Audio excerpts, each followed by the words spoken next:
Hey, how you doing? Thank you for finding your way back to my channel. My name is Cristiano Laniti, and today we're talking about you guys' favorite subject. Now, if you read the title, you already know we're talking about taxes. There's going to be a lot of valuable information in this video that's going to teach you a lot about the future. So when you guys get rich, you guys are going to be able to avoid paying a lot of taxes.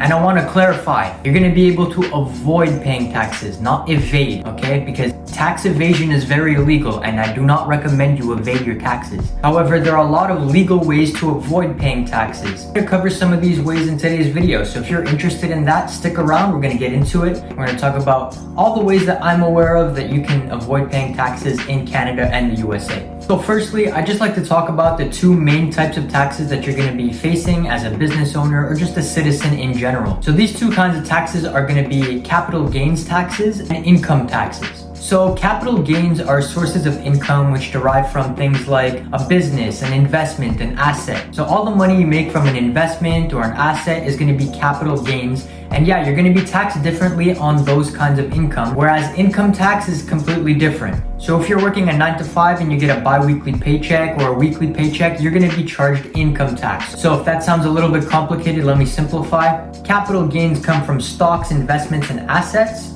Income gains come from a salary. So 9 to 5 job, weekly paycheck, bi-weekly paycheck, that's going to be income. So for capital gains, you're going to be taxed at a maximum rate of 20%. Income tax, you're going to be charged at a maximum rate of 37%. So a lot of rich people actually don't get charged for their income tax because they don't work a 9 to 5 job. All their money comes from investments, stocks, assets.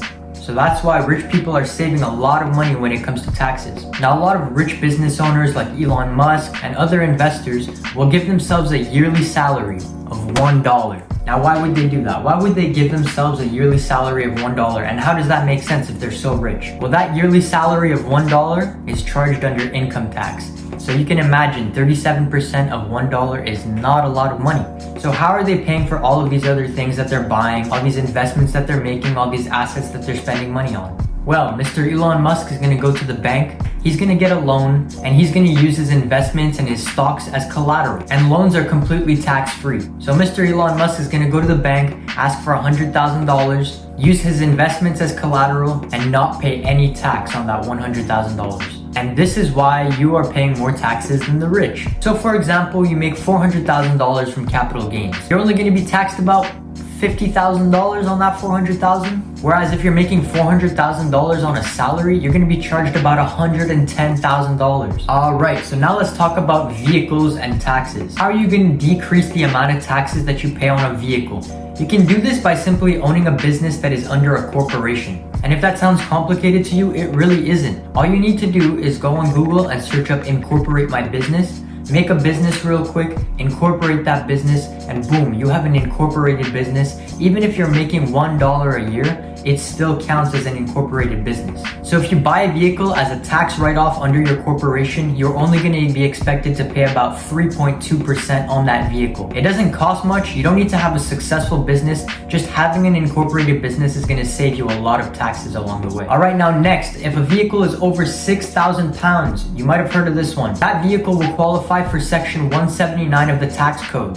Section 179 of the tax code allows business owners to write off 100% of the car's value in the first year of purchase. To do this, you're going to need a business that is either an LLC or an S-Corp, and you must use this vehicle over 50% of the time for business purposes. So if you own a business, you might want to look into getting a vehicle that's over 6,000 pounds. Here's a list of all the vehicles that qualify. All right, next up, we got how to sell a business tax-free. So let's say you have a medium-sized, pretty successful business and you're looking to sell it, move on to something bigger, and you just don't want to be taxed on selling that business. You worked hard, you got it up to the value that it's worth today, and you don't want to be robbed of almost half the money that that company is worth. All right, so say your business is worth about $600,000 and you have a buyer willing to give you that $600,000. Capital gains tax is going to take about 20% of that business, which means you would only keep about $480,000. But there's a way to get around this. You can create a corporation, transfer your business under that corporation, and then sell individual shares of your business to the buyer.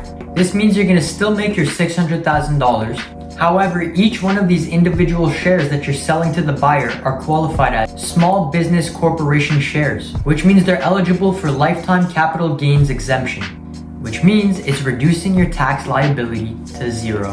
Which means that buyer is going to buy your business for $600,000 and you're going to keep $600,000. Now, there is an exception to this rule. You're going to need to have your business incorporated for at least 24 months. Now, this one is for all my Canadians watching. I'm not exactly sure what the name is, but I'm just going to call it Canada Residency Tax Avoidance because that's basically what it is. Now, Canadians kind of have a cheat code despite us being taxed a lot more than the US. But regardless, if you're a Canadian, you own property in Canada, and you are a Canadian resident, and you decide to move to another country to work full-time or just live in another country, you no longer have to pay taxes to Canada, even if you own property here. For a US citizen, if you own a house in the US, you are a US citizen, and you decide to do the same thing, move to another country, work there full-time, and become a citizen of another country, you still have to pay taxes to the USA. So if you're a Canadian, you basically have life on easy mode if you're deciding to move to another country. That's going to be it for this video. I hope you learned something new. I hope you're going to be able to avoid a lot of taxes. Now make sure you're not evading taxes because that would be illegal.